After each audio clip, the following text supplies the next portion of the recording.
Hey, welcome back again. পূর্ববর্তী ভিডিওতে licensing system নিয়ে আলোচনা করেছি। ওখানে ওয়ান অ্যাপ্লিকেশন স্টার্টআপ নিয়ে একটি অপশন নিয়ে কথা বলেছিলাম। তার পাশাপাশি ইউজার রিসেলের একটা অপশন নিয়ে কথা বলেছিলাম যে আমি একজনের কাছে চুক্তিবদ্ধ যে সফটওয়্যারটি তাকে আমি ডেলিভারি দিব, সে আবার এন্ড ইউজারের কাছে monthly basis, yearly basis, half yearly basis এগুলো সেল করবে।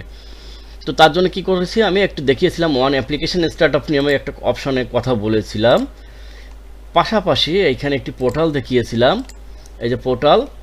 তো আমি যখন কোনো স্ক্রিপ্ট কাউকে কম্পাইল করে দিব, ওখানে একটি ইউজার নেম পাসওয়ার্ডের কথা বলেছিলাম। আমি যখন ওখানে ইউজার নেম পাসওয়ার্ড দিয়েছি, মনে করেন যে এই খান নামে এই ইউজারকে আমি এই স্ক্রিপ্টটি রেডি করে তার জন্য কম্পাইল করে তাকে দিয়ে দিয়েছি 2024 সালের 22/10/2024 সাল পর্যন্ত। তো সে 10টা মেশিনে এটি ইউজ করতে পারবে। 10টি মেশিন ইউজ করার জন্য প্রত্যেকটি ক্ষেত্রে তার ইউজার নেম পাসওয়ার্ড প্রযোজ্য হবে। এটি তার জন্য ইউজার নেম পাসওয়ার্ড হিসেবে প্রযোজ্য হবে। এখন আমি আসি যে তাহলে তো এটি আমার কন্ট্রোল প্যানেল, আমার থেকে যে কিনছে তার জন্যে, কিন্তু উনি যার কাছে সেল করবেন কাস্টমারদের কাছে, এন্ড ইউজারের কাছে, সে কীভাবে মেনটেন করবে? সে এইভাবে মেনটেন করবে, এবং মেনটেন করলে যে ডেট দিয়ে রাখবে ওই ডেটের পরে ওই ইউজার মানে এন্ড ইউজার আর কিন্তু ইউজ করতে পারবে না। আবার এখানে একটা ব্যাপার আছে, যেমন আমি ওনাকে দিয়েছি 24 সাল পর্যন্ত, কিন্তু উনি দিয়েছেন 2028 সাল পর্যন্ত। এটি কিন্তু 24 সালের পর আর কাজ করবে না। আমি যে এক্সপায়ারি ডেট দিব তারপরে কিন্তু আর এগুলো কাজ করবে না। সো আমি এটি কিভাবে করেছি আমি সেই প্রসঙ্গে আসি। তো প্রথমে এইটি করার জন্যে যে আমি যখন ইউজারের কাছে সেল করেছি, এখন ইউজার যখন এন্ড ইউজার যখন বট রান করবে বা অ্যাপ্লিকেশন রান করবে, প্রথমে ওয়ান অ্যাপ্লিকেশন স্টার্টআপ, এই যে স্টার্ট অপশন যে ফাংশনটি আছে এই ফাংশনে চলে আসবে। দেখেন রান করলাম। এখন প্রথম কি করলো, এখান থেকে প্রজেক্ট ডিরেক্টরি, আমি এটাতে ডাবল ক্লিক করে প্রজেক্ট ডিরেক্টরি মানে হচ্ছে যে ডিরেক্টরি থেকে আমার এই অ্যাপ্লিকেশন রান হচ্ছে সেই ডিরেক্টরি পাথটা এই ভ্যারিয়েবলের মধ্যে আমি নিয়ে নিলাম। কেন নিয়েছি পরবর্তীতে বুঝতে পারবেন। তারপরে খেয়াল করেন সেট ভ্যারিয়েবল, ফাইল নেম নামে একটা ভ্যারিয়েবল নিয়েছি এবং সেই ভ্যারিয়েবলের ভ্যালু দিয়েছি check licence set dot EXG. কোথায়? ফাইল নেমের নাম দিয়েছি স্ল্যাশ দিয়ে এটুকু। কেন দিয়েছি পরবর্তীতে বুঝতে পারবেন। গেল রান প্রসেস, কোন প্রসেস রান করবে, কোথায় রান করবে, কি রান করবে। আমার কম্পিউটারে বা আপনার কম্পিউটারে বা এন্ড ইউজারের কম্পিউটারে যেখানে যদি কোনো ইএক্সজি ফাইল থাকে, কোনো এক্সিকিউটেবল ফাইল থাকে, সেটি যদি আমি আমার এই অ্যাপ্লিকেশন থেকে রান করতে চাই, তাহলে রান প্রসেস অপশনে যে ওই অ্যাপ্লিকেশন আপনি রান করতে পারবেন। তার মানে কি হলো, আমি শুরুতেই প্রজেক্ট পাথ নিয়েছি, একটা ভ্যারিয়েবলের মধ্যে একটি ফাইল নেম নিয়েছি, নিয়ে রান করেছি। কি রান করেছি দেখেন, রান প্রসেসের মধ্যে দেখেন প্রজেক্ট ডিরেক্টরি, মানে আমার যেখান থেকে প্রজেক্ট রান হচ্ছে ফাইল নেম। তাহলে কোন ফাইল নেম? এই ফাইল নেম কি check license chat dot EXG. এটি রান করবে। কে রান করবে? এই অ্যাপ্লিকেশন রান করবে। একটু ভালো করে বুঝাই। প্রজেক্ট ডিরেক্টরিতে ফাইল নেম যেটি দিয়েছি তার মানে হচ্ছে project directory slash file name, এটি রান করবে, ইএক্সজি ফাইলটি রান করবে। রান করার পরে এখানে একটি অপশন আছে দেখেন, wait while process will finish. যতক্ষণ পর্যন্ত ওই প্রসেস ফিনিশ না হবে ততক্ষণ পর্যন্ত এই প্রসেস রান করে স্টার্ট হয়ে বসে থাকবে, মানে ওইখানে হ্যাং হয়ে থাকবে, মানে হ্যাং ঠিক না, আসলে ওই পর্যন্ত ওয়েট করবে। ওয়েট করার পরে ওই প্রসেস রান করার পরে একটা আউটপুট পাবে। এখানে দেখেন সেটি পাবে কিসের মধ্যে? এই ভ্যারিয়েবলের মধ্যে প্রসেস স্ট্যান্ডার্ড আউটপুট। এই স্ট্যান্ডার্ড আউটপুটের মধ্যে একটি আউটপুট আসবে। আর যদি কোনো এরর হয় বা কোনো প্রবলেম ওখানে তৈরি হয় প্রসেস রান করতে, তাহলে সেটির আউটপুট কোথায় পাবো? প্রসেস এরর আউটপুট নামে এই ভ্যারিয়েবলের মধ্যে আমি পাবো। সো প্রসেস কি করলাম, আমি প্রজেক্ট ডিরেক্টরি নিলাম, তারপরে এই ফাইল নেম নিলাম, নিয়ে আমি রান করলাম। রেখে রান করি।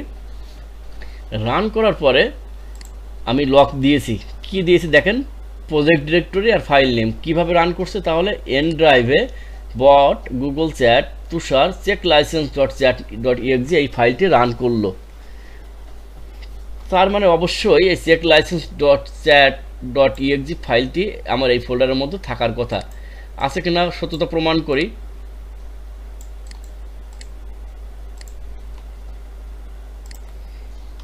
এটি দ্বারা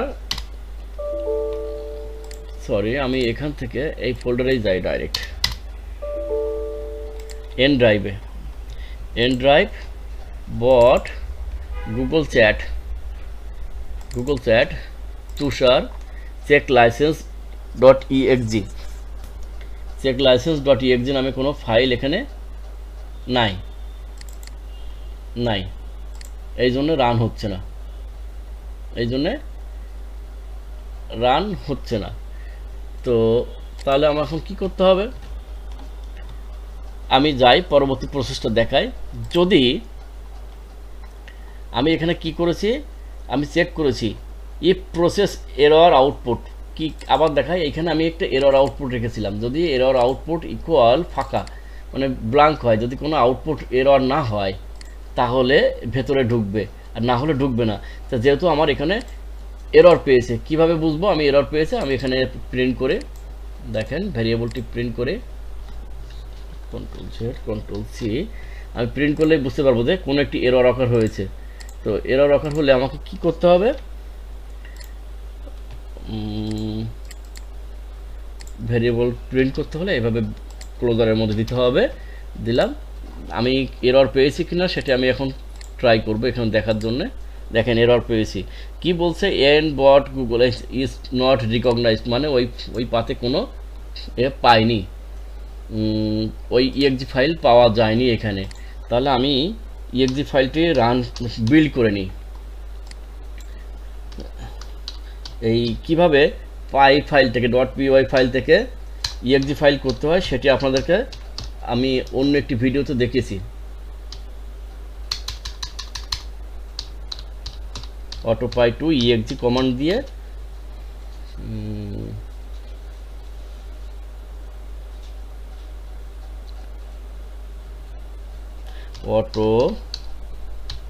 অটোপাই টু ইএক্সজি হ্যাঁ আমি কমান্ড ভুল করেছিলাম অটোপাই টু ইএক্সজি দিয়ে পাইথন যে কোনো পাইথন ফাইলকে এক্সিকিউটেবল ফাইল তৈরি করে নেওয়া যায় তো আমি এখন কোথায় যাব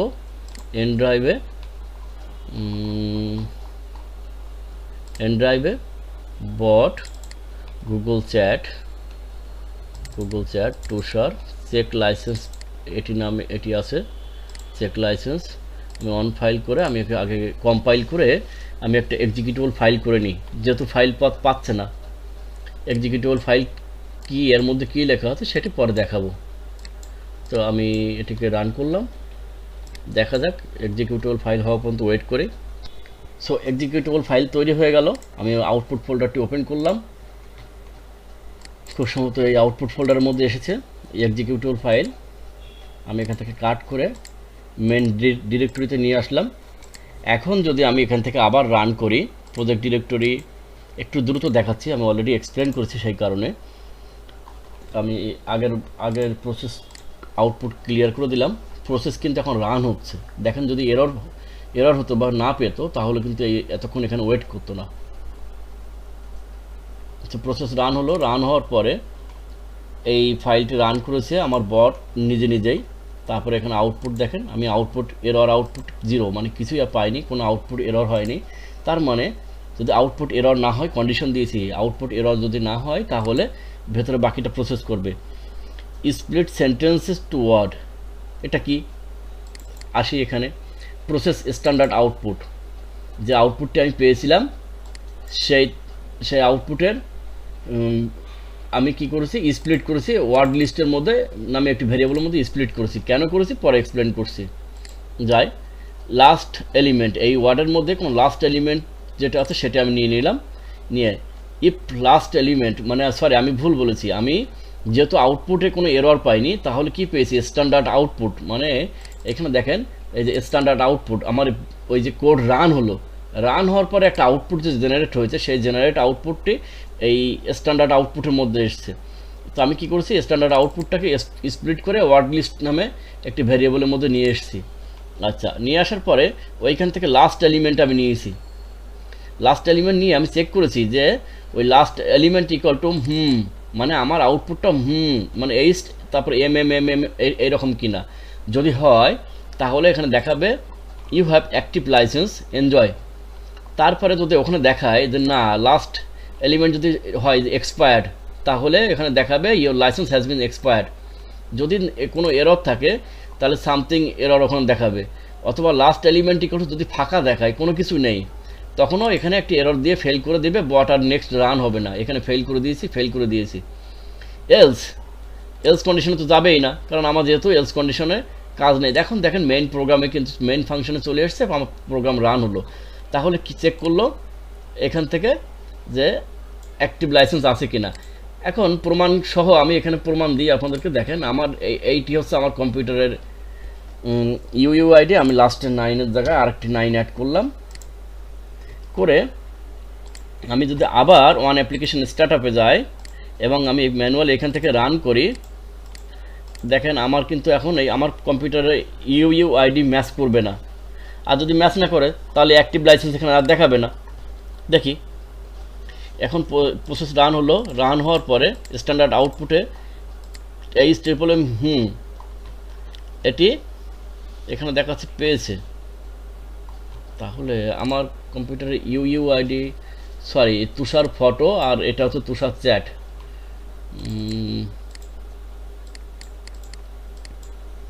ডোমেন নেম ভুল হয়েছে।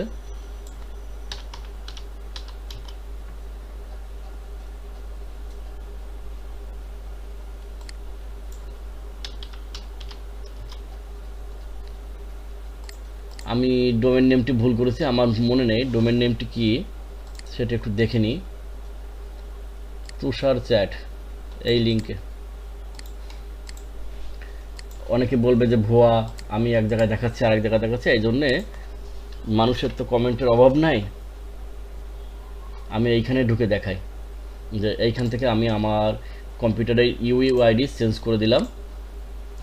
এই যে এখন এটা আমি চেঞ্জ করে দিলাম, 9-এর জায়গায় আমি আরেকটা 9 অ্যাড করলাম। যদি আমি এখন এখান থেকে রান করি, project directory set variable process run করলো। রান করার পরে দেখেন আউটপুট কিন্তু ওখানে দেখাবে যে এরর, কারণ হচ্ছে আমার কম্পিউটারের সাথে ওই ইউইউআইডি ম্যাচ করবে না। ইউআইডি ম্যাচ করলো না করে এখানে দেখাচ্ছে দেখেন something wrong with the license server or fix the date time. তার মানে হচ্ছে যে কাজ করছে, আমার সত্য কিন্তু কাজ করেছে। আমি হয়তো বোঝাতে পেরেছি যে চেক লাইসেন্স যখন স্টার্ট আপে শুরু করবে, শুরুতেই চেক লাইসেন্স করে নিল, চেক লাইসেন্স করে ওখান থেকে চেক করে নিল। চেক করার পরে দেখলো যে না আমার সার্ভার থেকে কোনো রেসপন্স আসছে না, তার মানে এরর। আর যদি সার্ভার থেকে রেসপন্স আসে তাহলে ঠিক আছে, পরবর্তী স্টেপ যাবে, না হলে যাবে না। এখন আমি এই যে একটু আগে আপনাদেরকে আমি দেখালাম কম্পাইল করে যে ইএক্সজি ফাইল, এই ইএক্সজি ফাইলের মধ্যে কি আছে, কি লেখা আছে। আমি এই ইএক্সজি ফাইলটি করেছি পাইথন কোড দিয়ে। তো আমি এখানে আপনাদেরকে দেখাই check license chat dot PY.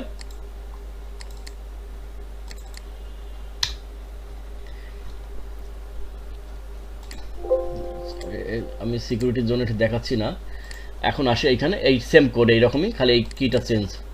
দেখেন পাইথনে আমি যখন কোডটি করেছি ইম্পোর্ট রিকোয়েস্ট লাইব্রেরি আমি ইম্পোর্ট করেছি, OS operating system library, time date time, তারপরে রিকোয়েস্ট ইউআরএল ওপেনের জন্য এটি ওপেন করেছি, পান্ডাস ইম্পোর্ট করেছি। কেন করেছি এগুলো এখন বোঝাতে গেলে অনেক সময়ের ব্যাপার। বুঝে নেন যে পাইথনের এই কোডটির দরকারের প্রয়োজন আপনি মুখস্থ করে নেবেন, তাহলেও হবে। এখানে প্রথম কি করেছি, মেন ফাংশন যখন ডিফাইন করেছি ট্রাই করেছি TC CPU ID WMIC CS product get UUID. এই কমান্ডটি আমার কম্পিউটারে মানে হোস্ট কম্পিউটার যে কম্পিউটার থেকে রান হচ্ছে সেই কম্পিউটার রান হবে। দেখেন রান হলে কি হয়, এই কম্পিউটারটি যখন রান হয় তখন ওই কম্পিউটারের ইউইউআইডি ওখান থেকে দেখা যায়। তাহলে আমার অ্যাপ্লিকেশন যখন রান হচ্ছিল, রান করার সময় ইএক্সজি ফাইল যখন রান করছে, ওই হোস্ট কম্পিউটারের সিপিইউ আইডি এখান থেকে নিয়ে কোথায় কি করছে, এই ইউআরএলে আমার এখানে এপিআই করা আছে, এই এপিআইতে হিট করেছি। এপিআইতে হিট করার পরে ওইখানে ম্যাচ করেছে যে এইখানে যে এপিআই কি দেওয়া আছে এবং আমার সার্ভারে যে এপিআই কি ডিফাইন করা আছে, এপিআই কি ঠিক আছে কিনা। যদি ঠিক থাকে তারপরে ইউইউআইডি মানে হচ্ছে এই কম্পিউটারের সিপিইউ আইডি বা ইউইউআইডি এখানে দিয়েছে এবং স্ট্যাটাস ইকুয়াল টু অ্যাক্টিভ ধরে নিয়ে ওখানে রিকোয়েস্ট পাঠিয়েছে। ওইখান থেকে আমি একটা রিপ্লাই ব্যাক পেয়েছি ওই সার্ভার থেকে। রিপ্লাই ব্যাক পাওয়ার পরে ওই ডাটাটা আমি এখানে নিয়েছি, ডাটাটা নিয়ে জেসন ফাইলে আমি ওখান থেকে রিপ্লাই দিয়েছি সার্ভার থেকে। দেওয়ার পরে ওইখান থেকে ডাটা থেকে আমি স্ট্যাটাস বের করে নিয়েছি, যে স্ট্যাটাস ইকুয়াল টু অ্যাক্টিভ যদি হয়, তারপরে দেখবে যে ডেট ডিফাইন করা আছে আর আজকের ডেট এক কিনা, এই ডেটটা আমি এখানে এক্সপায়ার ডেট নিয়ে নিয়েছি ওইখান থেকে, সার্ভার থেকে। আর অনেকে আছে কম্পিউটারের ডেট টাইম এদিক ওদিক চেঞ্জ করে বট চালানোর চিন্তা ভাবনা করতে পারে, সেই কারণে জাস্ট ডেট অ্যান্ড টাইম থেকে আমি এই মুহূর্তে যখন বট রান হবে সেই মুহূর্তে ডেট টাইম নিয়ে নিয়েছি। কীভাবে দেখেন, এখানে এই যে ইউআরএলটি, এখানে যদি আপনি ভিজিট করেন ইনস্ট্যান্ট ডেট টাইম দেয় এখানে। সুতরাং ফাঁকিঝুঁকি করার কোনো ওয়ে নাই। এই কীভাবে ডেট টাইম দিয়ে আপনার লাইসেন্স এদিক ওদিক করা যায় সেই রিলেটেড একটি ভিডিও কিন্তু রিভার্স ইঞ্জিনিয়ারিংয়ের মধ্যে আমি দিয়েছি, আপনি চাইলে ওই প্লে লিস্ট থেকে দেখে নিতে পারেন। সো এখানে কোনো ওয়ে নাই, আপনি এখানে কোনো ডেট টাইম ম্যানিপুলেট করতে পারবেন না। তারপরে নিয়ে ফুল ডেট নিয়ে ওখানে স্ট্রিপ করে আমি রিড করেছি, রিড করার পরে ইউনিকোড করেছি, ইউনিকোড করে ফুল ডেট টাইম দেখে ম্যাচ করেছি, ম্যাচ করে যে আজকে ডেট টাইম আর এসে এখান থেকে ডেট টাইম যদি এইটার থেকে ওই ডেট টাইম ছোটো হয় ঠিক আছে, তাহলে এটা এক্সপায়ার্ড হয়ে গেছে। আর যদি না হয় তাহলে এই যেখান থেকে সার্ভার থেকে রিপ্লাই দেবে আর যদি মানে থাকে, এই অপশান থাকে, তার মানে হচ্ছে আপনার লাইসেন্স আছে, আপনি ইউজ করেন, আর না হলে এরর এরর এরর এভাবেই। সো এই পাইথন কোডটি খুব সামান্য একটি ছোটো কোড, কিন্তু ফুল একটি সফটওয়্যারের প্রোটেকশন দিচ্ছে। এভাবে আমি লাইসেন্সিং করেছি এবং আমি ইউজারকে প্যানেল দিয়ে দিয়েছি, এই যে প্যানেল, ইউজার তার মতো ইউজার অ্যাড করে ডিলিট করে এখান থেকে সব কিছু ইউজারের মতো করে। আশা করি বুঝতে পেরেছেন। তারপরেও কোনো প্রবলেম হলে অবশ্যই কমেন্ট করবেন, দেখিয়ে দিব, বা আপনাদের জন্য আরও বেশি চেষ্টা করব আরও সুন্দর করে গুছিয়ে বলার জন্যে। আমার বলার ভঙ্গি বা আমার শেখানোর ভঙ্গি হয়তো আপনাদের অনেকের পছন্দ নাও হতে পারে, ক্ষমা সুন্দর দৃষ্টিতে দেখবেন। তো আজ এ পর্যন্তই। লাইসেন্সিং সিস্টেম নিয়ে অনেক বড় একটু আলোচনা করলাম এবং এটি খুব অ্যাডভান্স লেভেলের কাজ। এরপরে দেখাবো নোট.js দিয়ে কীভাবে কাজ করতে হয়, এটির মধ্যে নোট.js কীভাবে ইনস্টল করতে হয়, বিভিন্ন ক্যাপচা যখন আসে আমরা ক্যাপচা কীভাবে অটোমেটিক সলভ করতে পারি, বিভিন্ন সাইটের থেকে SMS কীভাবে নিয়ে অটোমেটিক ফোন নাম্বার ভেরিফাই করে আমরা কাজ করতে পারি, ফিঙ্গারপ্রিন্টের কিছু কাজ আছে, ফিঙ্গারপ্রিন্ট কিছু দেখাবো, কল ফাংশন অ্যাসিনক্রোনাসলি এটির একটি অপশন আছে।